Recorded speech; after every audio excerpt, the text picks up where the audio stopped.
नमस्कार विद्यार्थी मित्रांनो, स्टडी कॅम्पस या आपल्या चॅनलवर स्वागत आहे. तर चालू घडामोडी या घटकावरचा साहित्य अकादमी पुरस्कार हा जो घटक आहे तो आपण घेणार आहोत. तर साहित्य अकादमीने 18 डिसेंबर 2024 रोजी 21 भाषातील साहित्य अकादमी पुरस्कार 2024मध्ये जाहीर केले. बंगाली, डोगरी आणि उर्दू भाषांसाठीचे पुरस्कार कालांतराने जाहीर केले जातील असं यात सांगितलंय. तर याच्यावरती हमखास प्रश्न विचारला जाऊ शकतो. बघा, शाल, स्मृतिचिन्ह आणि 1,00,000 रुपये असं पुरस्काराचं स्वरूप आहे आणि 8 मार्चला पुरस्कारांचं वितरण केलं जाणार आहे. तर कोकणीसाठी बघूया आपण. रंगतरंग या निबंध संग्रहासाठी मुकेश थळी यांना साहित्य अकादमी पुरस्कार. तर इंग्रजीसाठी स्पिरिट नाईट्स या कादंबरीसाठी इस्टरीन किरे यांना आणि हिंदीसाठी गगन गिल यांच्या मैं जब तक आई बाहर या कविता संग्रहासाठी देण्यात येतो. ठीक आहे. तर मराठीतील साहित्य अकादमी पुरस्कार कोणाला भेटला? ज्येष्ठ समीक्षक डॉक्टर सुधीर रसाळ यांच्या विंदाचे गद्यारूप या समीक्षा ग्रंथाला मराठी भाषेतील साहित्य अकादमी पुरस्कार 2024 जाहीर झाला आहे.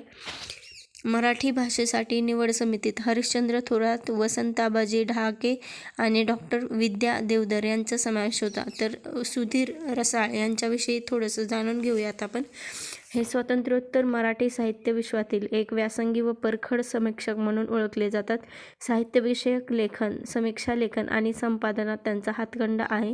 सुधीर रसाळ यांचा जन्म औरंगाबाद जिल्ह्यातील वैजापूर येथे झाला. रसाळ हे 1990 ते 1993 या काळात औरंगाबाद विद्यापीठाच्या मराठी भाषा व वाङ्मय विभागाचे प्रमुख होते. त्यांनी दिल्लीच्या साहित्य अकादमीमध्ये मराठीचे प्रतिनिधित्व केले आहे. तर पुढे आपण बघूया साहित्य अकादमी पुरस्कार याच्याविषयी. तर काव्यसंग्रह, कादंबरी, कथासंग्रह, निबंध संग्रह, समीक्षा, नाटक, संशोधन यामध्ये सुद्धा पुरस्कार दिले जातात. तर साहित्य अकादमी पुरस्कार हा साहित्य अकादमीतर्फे दरवर्षी प्रदान करण्यात येतो. 1,00,000 रुपये, ताम्रपत्र आणि शाल. हे ताम्रपत्र जे आहे ते सत्यजित रे यांनी डिझाईन केलं आहे. मराठीतील प्रथम विजेते कोण आहेत? तर तर्कतीर्थ शास्त्री लक्ष्मण जोशी वैदिक संस्कृतीचा विकास सांस्कृतिक साहित्यासाठी भेटला होता. तर अलीकडचे मराठीकरिता साहित्य अकादमी विजेते कोण होते? 2024मध्ये डॉक्टर सुधीर रसाळ विधांचे गद्यारूप. 2023 कृष्णात खोत रिंगाण कादंबरी. 2022 प्रवीण बांदेकर उजव्या सोंडेच्या बाहुल्या कादंबरी होती. आणि 2021मध्ये किरण गुरव बाळूच्या अवस्थांतराची डायरी याच्यासाठी लघु कथासंग्रह याच्यासाठी आहे. साहित्य अकादमीचं मुख्यालय रवींद्र भवन